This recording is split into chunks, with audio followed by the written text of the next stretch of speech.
Hello, I'm Laura Marshall. And I'm Melinda Rose, and this is Light Matters for October 3rd, 2012. On this week's show, etching without the sketch, optical mammography IDs cancer, low-power nanotweezers handle delicate biosamples, wearable sensors map hazards on the fly, and a pioneering Photonics Institute celebrates a big birthday. An inexpensive, completely optical technique both etches a semiconductor wafer surface and monitors the process in real time with nanometer precision. The microscopy method developed at the University of Illinois uses two light beams to determine the etch rate with high precision across time and across space.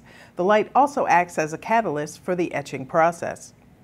The two techniques currently used, scanning tunneling microscopy and atomic force microscopy, can only compare the etching before and after the process, not during. Other advantages of the optical technique are that it requires no contact, is faster, less expensive, and less noisy. This method holds promise for real-time monitoring of the self-assembly of carbon nanotubes or for error monitoring during large-scale production of computer chips. The work appeared in Light, Science and Applications. A novel non-invasive optical imaging technique developed at Tufts could complement standard mammography. The method uses near-infrared light to scan breast tissue and identify its primary structures based on differences in light absorption and the intensity of the transmitted light. As with X-ray mammograms, the images can be read soon after the procedure. The method does not use ionizing radiation, so it can be applied multiple times over a short period without the risk of radiation exposure. Unlike other breast imaging methods, it can obtain functional real-time images of metabolic changes, such as hemoglobin concentration and oxygenation levels. A 5-year clinical study of the procedure, funded by the National Institutes of Health, is now underway at Tufts Medical Center in Boston.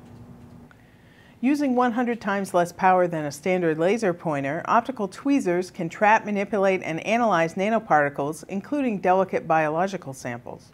Plasmonic nanoantennas enhance local fields by several orders of magnitude, and a University of Illinois group previously showed that these structures can be used with a regular continuous wave laser source to make very good optical tweezers.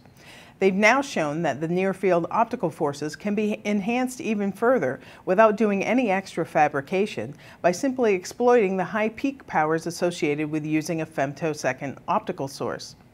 The system is suitable for lab-on-a-chip applications because it runs at average power levels roughly 3 orders of magnitude lower than the estimated optical damage threshold for biological structures.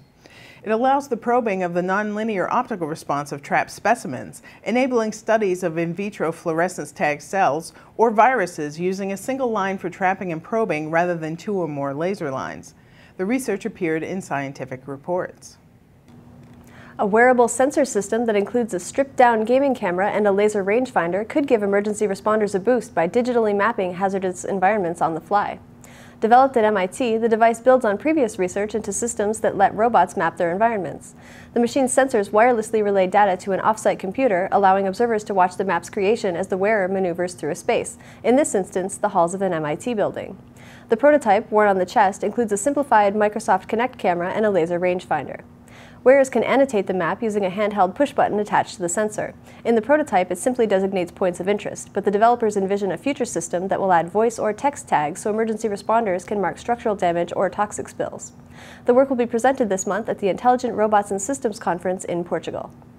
And before we go for today, we want to congratulate the Institute for Ultrafast Spectroscopy and Lasers at the City College of New York and its founder, Dr. Robert Alfano. The Institute is celebrating its 30th anniversary with a conference next week. The keynote speaker will be scientist, citizen space traveler, and Sensors Unlimited founder, Dr. Gregory Olson. While other major centers for optics research existed back in 1982, the IUSL was the first research institute of its kind devoted to the study of applications for ultrafast light.